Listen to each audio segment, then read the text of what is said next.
Good day to all, and welcome to our second Festival of Dam. I'm David Lipsey, and I'll be serving you as chair for the next 2 days as we experience and share a global snapshot of the Dam community that we belong to and that we create. When I say good day, we're appreciative that we mean good morning, good afternoon, and good evening, all at the same time. We've chosen the word festival with intent. A trip to the various etymological sources in our trusty friend Wiki shares with us a journey to the Latin word festivus, meaning lively or festive, and in turn, moving to an old French usage of suitable for a feast, solemn, magnificent, joyful, or happy. The OED notes its first usage as a noun in the 1200s. Well, we fast forward to the 2000s and concentrate our festival that showcases intellectual and creative achievements. We know that the idea of coming together to be festive, to feast, has followed harvests and spirits and the movement of the heavens and more long before we shared time here together at the Dam Festival in spoken English. This word and this idea reminds us of the many peoples who have lived here and celebrated here before us. The happenstance of my presence in the riparian forests along the Potomac River was preceded by the Nacotchtank Indians, an indigenous Algonquian people here in the Washington, D.C. area. We know that inclusion recognizes festivals and peoples long before our spoken language of English, and we honor this. We met virtually a year ago on September 1st and 2nd. This year, with more than twice the number of everyone joining us from around the world, we're here again to celebrate and learn about Dam. Our physical landscape is different this year. Some of us are in offices, and some of us are in other offices, often called homes. Regardless, we know with certainty that the digital landscape, the Dam landscape, has continued to rocket through evolution since we last feasted on Dam. If we did some milestone card sorting for our Dam world, and not just to get the metadata right, I think of the way stations that we could see and some sticky notes of note from the past year. More Dam software from all apparent measures has been sold in the past year than ever, and likely the above summation of many years prior.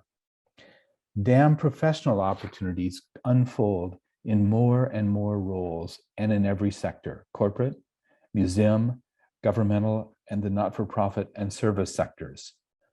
Our field embraces and stimulates the concepts of diversity, equality, inclusion, and accessibility in our practices, and we see this brightly highlighted as we infuse metadata and language with up-to-date awareness. The spotlight on content and asset liquidity shines brighter than ever. The long and dark shadows of COVID have had directly this impact. We've experienced a magnificent growth over the past year. Starting with our festival last September, I can count events led by Henry Stewart that have brought together more than 4,500 Dam professionals, and I'm absolutely certain I'm undercounting. I would love to take this census of sorts, as we do every 10 years in the United States for restructuring our proportional representation, and to apply this for organizational rather than political restructuring. Many of you know me. I'd say these numbers mean a vice president for Dam and a Dam center of excellence for every place. Next, a post-it note of career meaning. This past year has seen important and growing educational offerings from Henry Stewart that have, at long last, given our professional and eager community a place to go to get even more professional. Combine this with the master's degree offered at King's College, the Rutgers Dam Certificate Program, and a note of particular joy. The undergraduate Dam classes at Ryerson University in Toronto, under Dr. Reem Alasalah's leadership, will have more than 145 students this fall. Undergraduate, damn, I'd like a festival day just for that. One last way station on the journey of DAM into its third decade. This summer marks, to my knowledge, the first ever job descriptions beginning to appear requiring professional certification in DAM.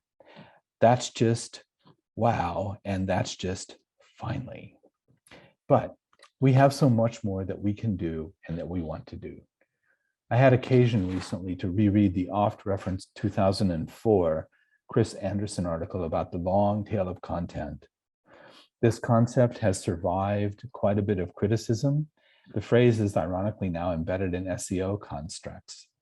For us in DAM, I think of the long tail as how we deepen the definition and explosive growth of discoverable, persistent assets with better rights protections, velocity fulfillment, and mass personalization engines like Zazzle that can drive bottom line revenue to a business or to a museum. What does this? DAM, of course, and metadata even more so. Metadata. Let us this year find that magic spell which allows us to cast it upon our content, and we rub the genie's lamp and our wish comes true, magic metadata.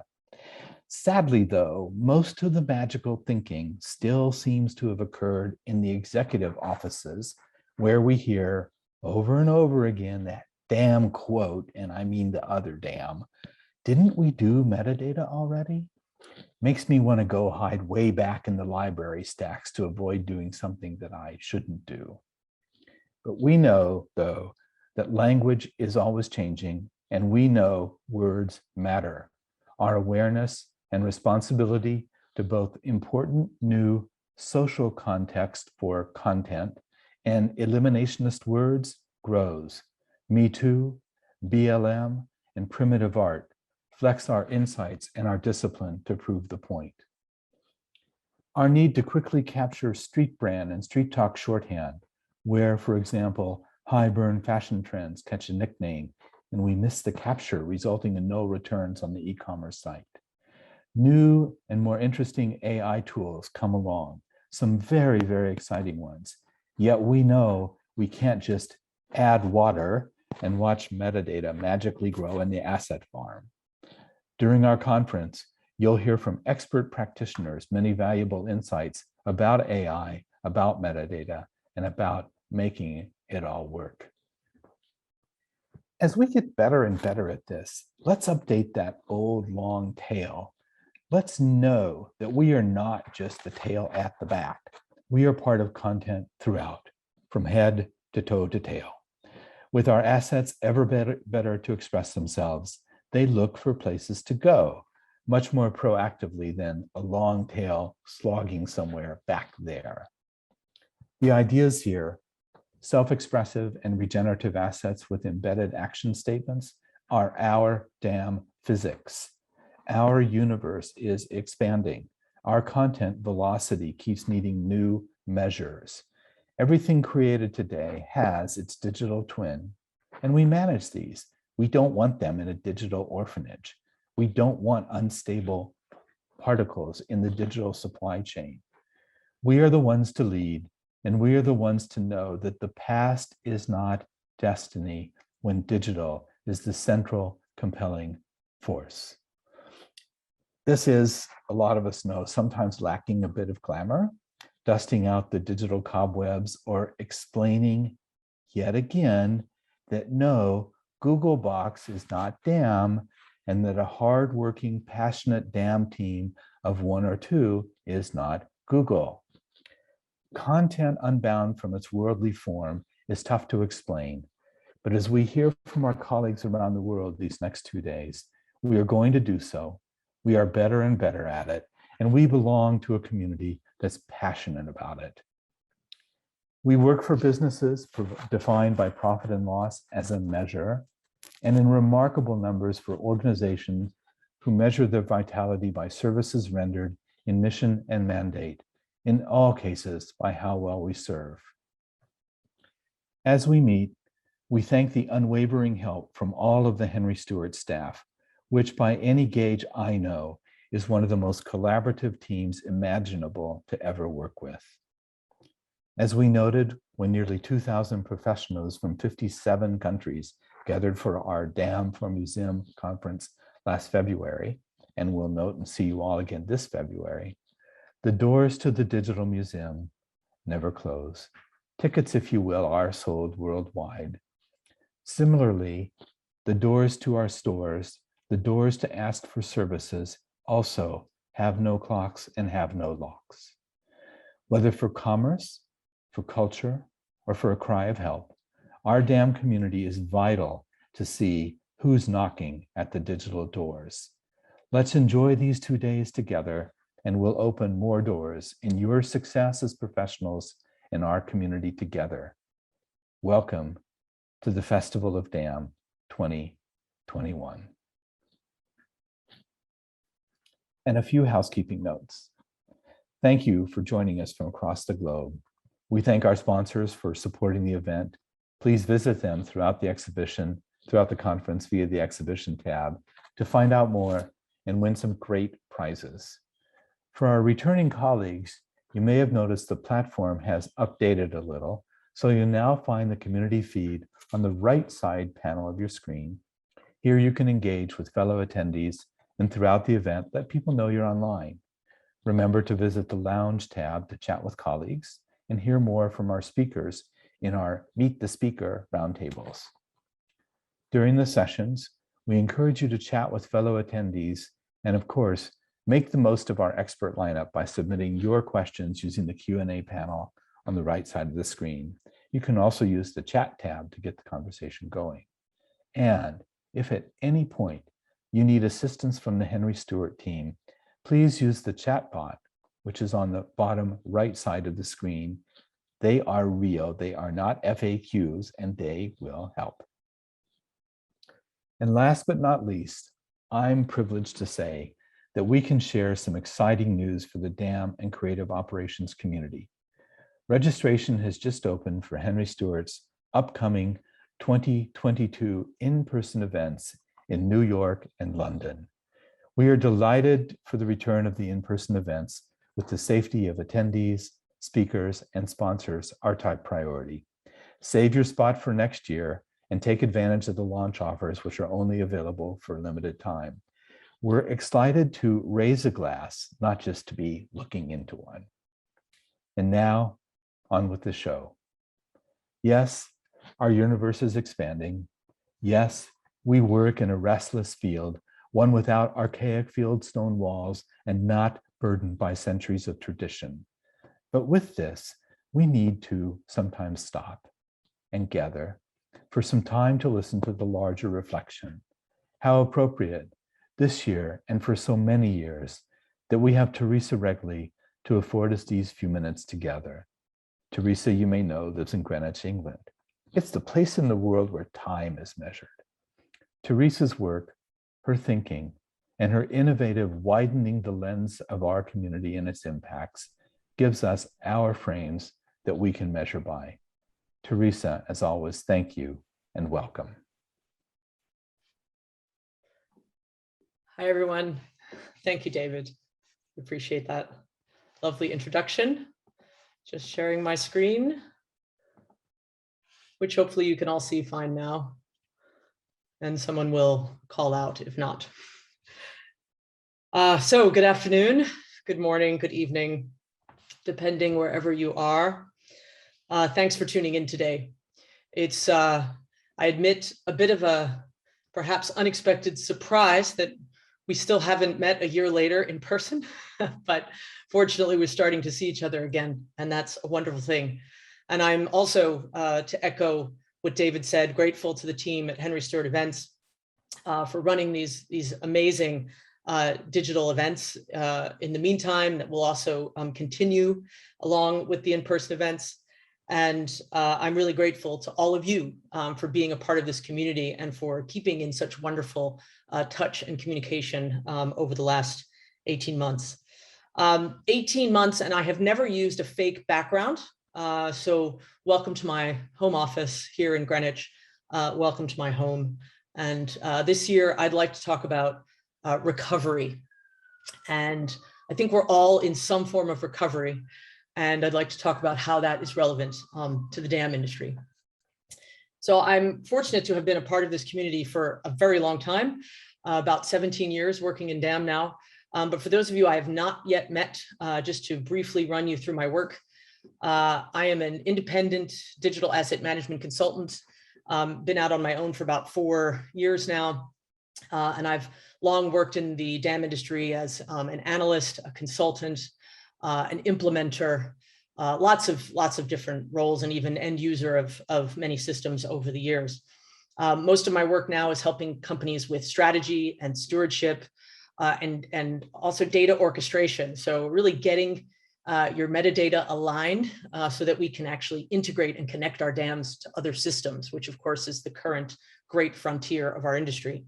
And for a few of my clients, I serve as a fractional chief digital officer. So most of my clients don't let me show their logos, but there's a few.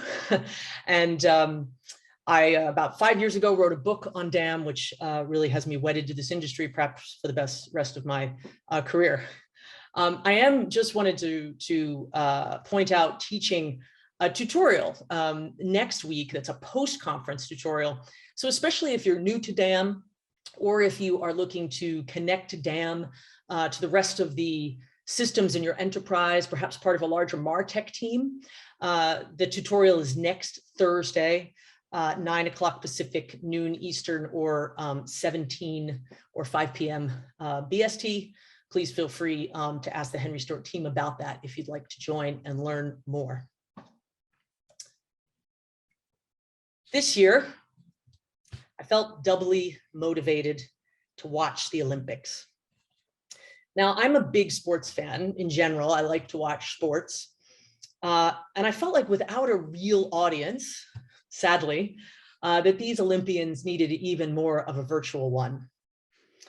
Now, here in London, the Olympics started in the middle of the night and continued on into the morning. And one morning, I found myself totally captivated by the BMX competition. Now, if you're uninitiated, BMX stands for bike motocross. Now, Kai White, also known as the Prince of Peckham, he was riding for Great Britain. And I was really interested much more in watching him on his wheeled steer than I was in watching the traditional British dancing about in dressage. So Kai White, he rode on to win the silver medal. His teammate, Bethany Shriver, she won the gold in the women's division just a few minutes later. And when she fell off the bike after winning, she just collapsed and she said, "I can't use my legs anymore." Kai White scooped her up and lifted her high in victory. Now, Kai White hails from the South London district of Peckham. Now, Peckham is not where you go for the high tea and royal parades, for which those of you who don't live in London probably think it has a reputation for. It's a place where you have to be street smart. It's a neighborhood with a very tough reputation, and it makes for a different sort of education. It's a place that requires fast cycling. If you're scared, you might as well pack your bags, Kai White once said, because you're not going to ride properly if you're scared to crash. Nothing's stopping me. I am prepared to crash. And just a couple of years ago, he did actually suffer a catastrophic crash. He had a brain bleed. Kai White was in a coma for 2 weeks, and he eventually, when he emerged from the hospital, he could barely tolerate light. He didn't ride his bike for a full year. But he recovered. He fought back. He was mentally tough, as we've all had to be over the last 18 months. He rested, he trained, he worked with his brothers, he worked with the whole South London BMX team that went on to win these medals. He made a full recovery. This is London's BMX racing dynasty. These two are real British royalty. Now, I think we're all in some form of recovery at this point, aren't we?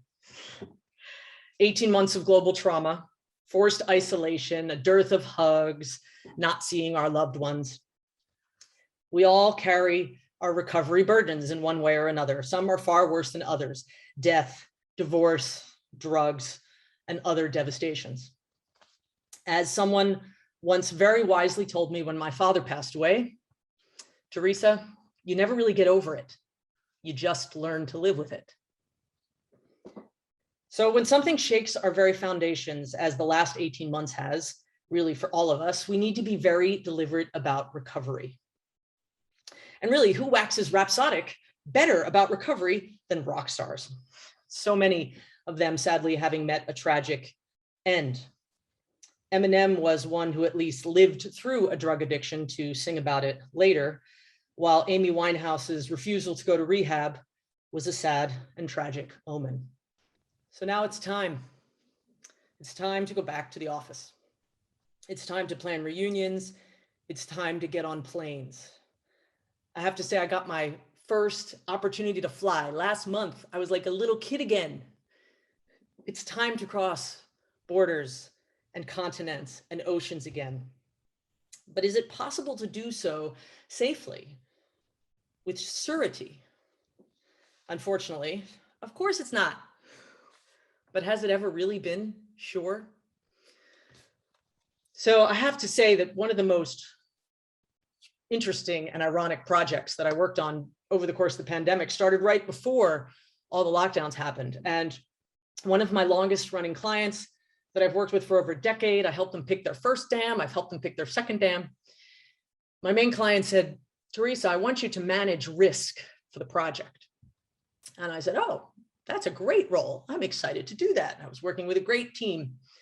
And initially that risk list was about 9 items long. You get the team together, you figure out how you're going to mitigate that risk. And then COVID hit and the pandemic hit. And then our risk register was 39 items long. The fact is, risk is everywhere. And unfortunately, the media exaggerates it. And a lot of situations tend to exaggerate risk. And we need to think about what is real risk, what is perceived risk, and of course, what is presented as risky when it's really very, very minimal. So there's certain things that we can plan for, and then there's certain things that we can't. There are known knowns. There are things we know we know. We also know there are known unknowns. That is to say, we know there's some things we do not know. But there are also unknown unknowns. The ones we don't know, we don't know. Excuse me, but is this an unknown unknown? I'm not. Several unknowns, and I'm not going to say which it is. Politicians are great at that, aren't they? Just not really saying what's what. The reason I shared this video is because when I think about the knowns and the unknowns of wars and pandemics, they're also the same kinds of knowns and unknowns that we live with every day. And of course, with our content and marketing technology projects, we are on the cutting edge. We are inventing the future every day. And so I have to admit that when my clients really make the hardest request of me, it is, Theresa, how do we future-proof it? How do we make sure that we account for everything that could go wrong? We can't. We absolutely can't. Future-proofing, at least 100% future-proofing, is completely not possible because there will always be unknown unknowns. There are ways to mitigate the risks that we know of, but there will always be things that will come up that we don't expect. So we need to learn to live with uncertainty, perhaps more than ever before. The only way to do that is to admit what could go wrong, what we don't know, draw from the strength of our teammates in order to recover from what's gone wrong, just like Kai White did. We need to manage risk appropriately, and we need to adapt as we go along. Another one of my favorite Eminem songs, also from, I believe, his recovery album, is called I Love the Way You Lie. It's a great song, and he did it with Rihanna. It's one of my favorite to jog to at the gym. And when I think about the toughest parts of recovery, whether those recoveries are personal, professional, economic, emotional, it's very often basically the truths that are just so obvious to us, and yet we kind of lie to ourselves sometimes, right? And I think one of the things we we could look at is all the different sorts of situations that kind of hold us back from recovery and progress. And so we think about how poorly the world planned for the pandemic and all the things that politicians said that were just wrong, completely incorrect. Same things happen with our projects, don't they? Sometimes, where we plan for things that just, we think, and this is part of the challenge, isn't it? We actually think that they're true when we're saying them, but then you kind of start and you go, oh gosh, no, that's actually not quite the case. And I see this a lot from, unfortunately, technology vendors. And I don't actually believe, to be fair, I don't actually believe that salespeople necessarily lie about what they're selling. But these are the things that we hear that are not entirely true. So DAM systems are generally not easy to get up and running, and they're not really fast to get going. Connectors are not seamless. Platforms are still not fully integrated. There's huge problems of scale that still exist. And I can tell you that definitely from the last few projects that I've worked on with large corporations. Scale is a huge challenge that we all still face. Proposal costs do not cover everything. And most things that we need to do in terms of the next horizon of DAM are definitely not out of the box, okay? So we need to think about these things as we embark on our projects. And we also need to think about what are the things that are holding us back from success. The status quo is generally not okay. The biggest problems we have are no longer caused by the technology. And I think when I think of all the sponsors of this event offering fantastic pieces of technology and tools to do what we need to do, but we have bigger organizational problems than we do have with issues of technology holding us back. We need, or people say, we don't necessarily need a clear RACI. I love RACI charts because they explain, okay, who's responsible for what, who's accountable, who's consulted, who needs to be informed. We'll be okay without a DAM manager. I get that all the time. Theresa, we don't really need to hire a DAM manager, do we? Absolutely, you do. And you cannot have someone who is running a DAM as 1/4 of their job. No, it doesn't work. Even the smallest organization I work with, 52 employees, they have a full-time DAM manager. And you need one too, and probably a lot more people to make this work.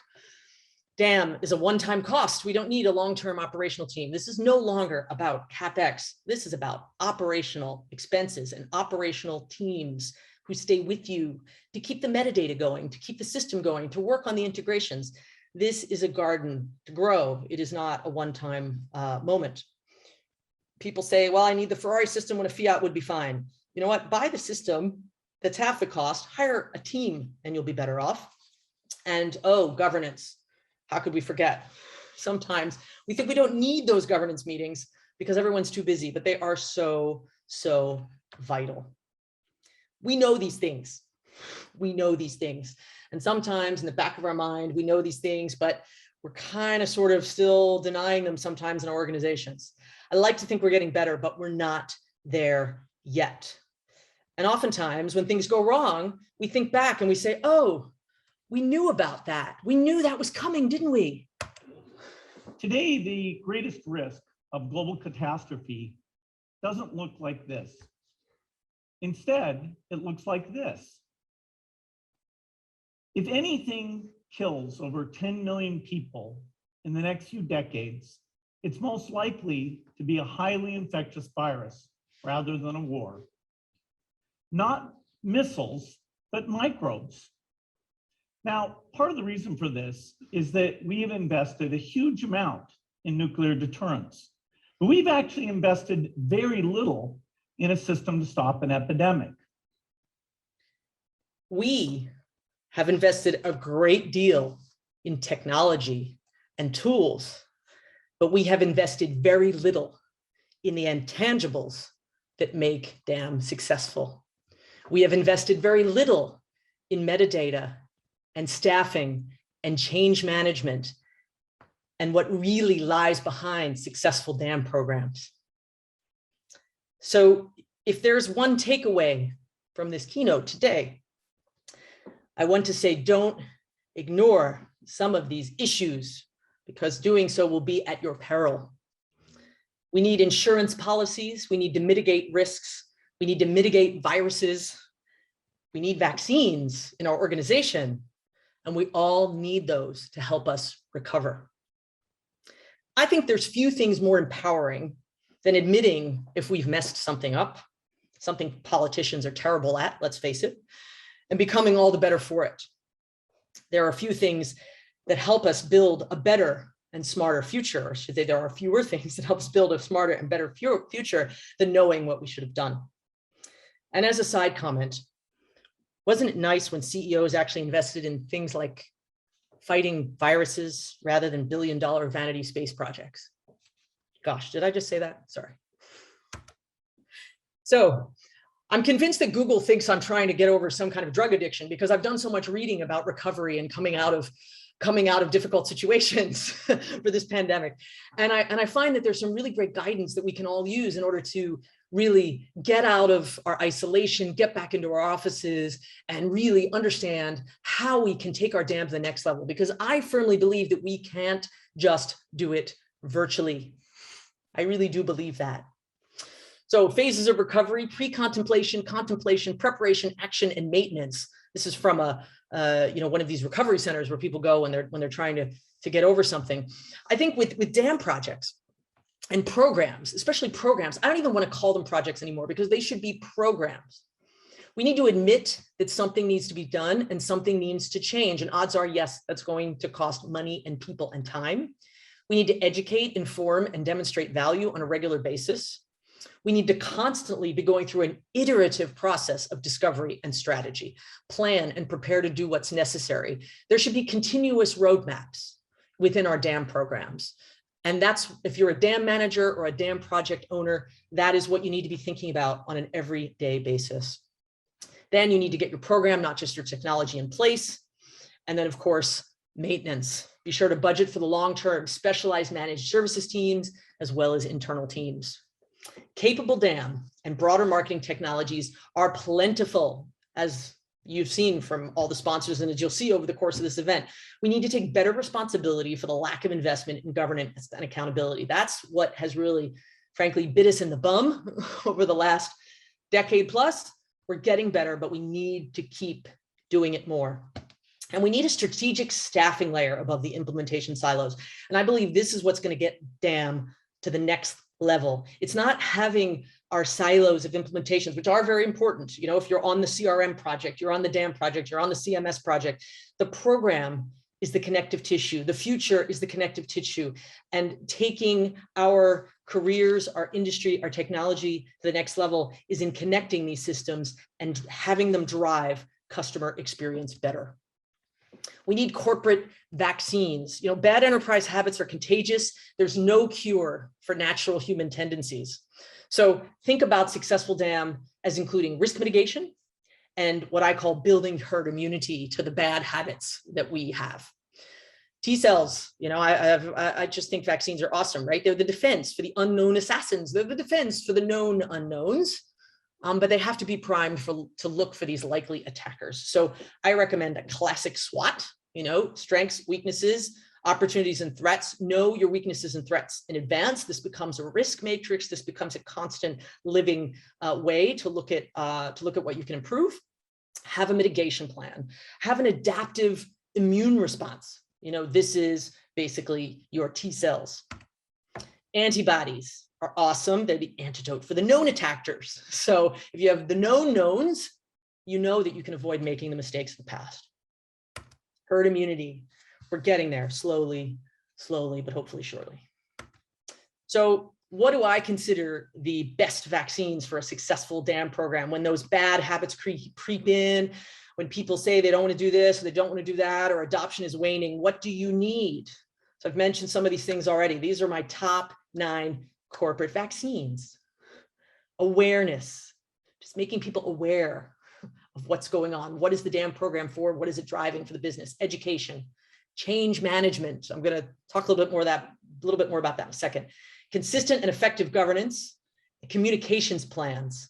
Those are my 2 absolute favorite ones because I believe that those are perhaps the most under attended to in most DAM programs. I'm so thrilled one of my clients just assigned a full-time change management lead for their digital transformation program. And we all need that. Regularly updated roadmaps. As I mentioned, if you are a DAM manager or a DAM product owner, this is your mandate. to make sure that you are administering these vaccines on a regular basis.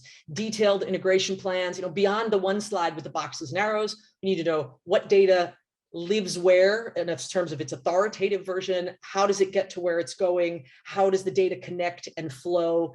And so we avoid things like duplicative efforts, making sure that is squared away. That's a lot of work, that one.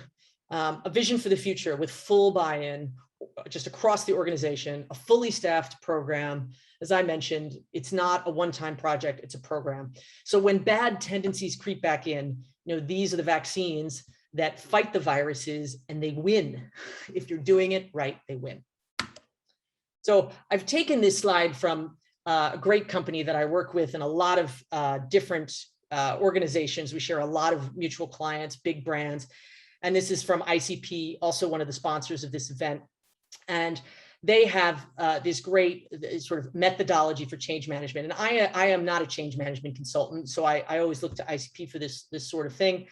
And they have what they call the 5 A's, okay?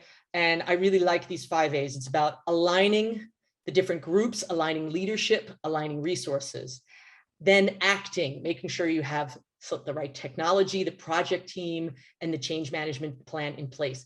Then adjusting the organization. If this was proportional, this would probably be the biggest one. Adjusting the organization, migrating assets, changing your business process, your organizational model. Adoption, implementing new technologies, capabilities, and making sure the new operational model is at the right scale, reinforcing that behavior, awarding that behavior. And then finally, adaptation, adapting the new business process and technology to maximize long-term value. Again, we have to stop thinking about DAM as a project, thinking of it as a long-term program with an ongoing staff that is really making sure that this is going to work for the long haul. So how do we prepare for the next viruses that we don't know about yet? Well, Bill Gates did a great job in that presentation from 2015. If only the world had listened, we wouldn't have endured what we have, and we wouldn't have seen millions of people die. So his solution for pandemic preparedness was very clearly laid out in that presentation. And I have taken his wisdom and I have applied it to DAM. So in terms of evolutionary preparedness, we need strong technology solutions. We need a skilled and diverse team, people with training and the right background. We need to pair the brand and asset experts with the engineer. This is the power of the digital supply chain. Agility. We need to run pilots. We need to run proofs of concept. We need to fail, and we need to adapt. Always make time for R&D, analytics, and diagnostics. These are all extremely important. I love companies that make room for innovation. It's extremely important that we continue to do so. So as we emerge from our home offices, as we go back and reunite with our colleagues, here's my advice as we recover. Speak the truth. Don't be a politician. We need to contemplate the systems that we are responsible for. Be very thoughtful. Take time every day to not be looking at your screen and typing away. Take time to thoughtfully consider the risks, the knowns and the unknowns. Lay out a SWOT, list the viruses. Think like a virologist. You need to determine the best forms of defense. You need to know the efficacy and the likely variants. What's going to creep up? How might this issue with adoption of the creative group or this agency affect the project? And what are all the variants of the risk? And then how do you adapt appropriately? And love RACES, understand and ensure who is responsible for what. Recognize, of course, that people, not technology, are the heart of the solution. I don't agree with a lot of what Boris Johnson says, but one thing that he said over and over again during the vaccine rollout here in the United Kingdom was how awesome is the NHS, how awesome is the health service of the United Kingdom, and how wonderful are the people that have rolled out this vaccine and gotten it administered. So where would we be? Where would the technology be without the people and the staff that create and code that technology, that deploy it and administer it and drive the adoption? It's just as important, of course. And then finally, inject your DAM program with vaccines, global infrastructure, preparedness, governance, communication, and staff for the long haul. uncertainty is okay. Don't confuse certainty with risk. Risk is manageable and mitigatable, but uncertainty is something we always have to live with to a much greater extent. And it's something that even if it's done well, is exciting, frankly. It's very exciting. And just as I was finishing this keynote, I was finishing a wonderful book called The Uncertainty Mindset, which is written by my good friend Von Tan, Dr. Von Tan. And I wanted to kind of have you all think about this quote, because if you do feel nervous, if you do feel anxiety, if you do feel uncertainty, those things can actually drive certain new feelings of courage and of bravery that I think we can all have as we are emerging from our current situation. So as Von Tan says, the best research and development teams are able to continually innovate because they had a clear view of the world as an uncertain place. This made them not only more attuned to and receptive of new developments and information and resources, this perspective gave them even a more innovative mindset. It's a mindset that treats the world as uncertain rather than risky. We can manage risk, but we need to embrace uncertainty. These approaches largely eschewed the conventional pursuit of stability and known routines. So maybe during the last 18 months, we've gotten a little too used to being at home. We've gotten a little too used to being comfortable. It's time to get back out. It's time to get back together with our teams. And it's time to embrace the reopening and the recovery. Now, when Simone Biles pulled out of the Olympics, it was because she had the twisties. She felt uncomfortable doing twists in the air. And what did she do to win the bronze medal on the balance beam just a few days later? She avoided the twist.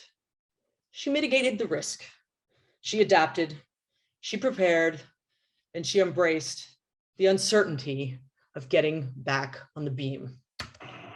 So she's been super strong, lovely height on all her elements, needs now this great dismount. So here, we'll flip to one, flip to two, double pie, just like a jump off the end. What a fantastic routine. So I wish you all the same, that you can mitigate your risks, that you can embrace your uncertainty, and that we all come back as winners. Thank you. Theresa, thank you so much to give us a beacon of practical knowledge, a beacon of hope, and the many different ways in which you consistently help to measure and nurture success as DAM unfolds and grows. It's such a delight. And I welcome the chance to be the benefactor of so much of your thinking. It's much appreciated.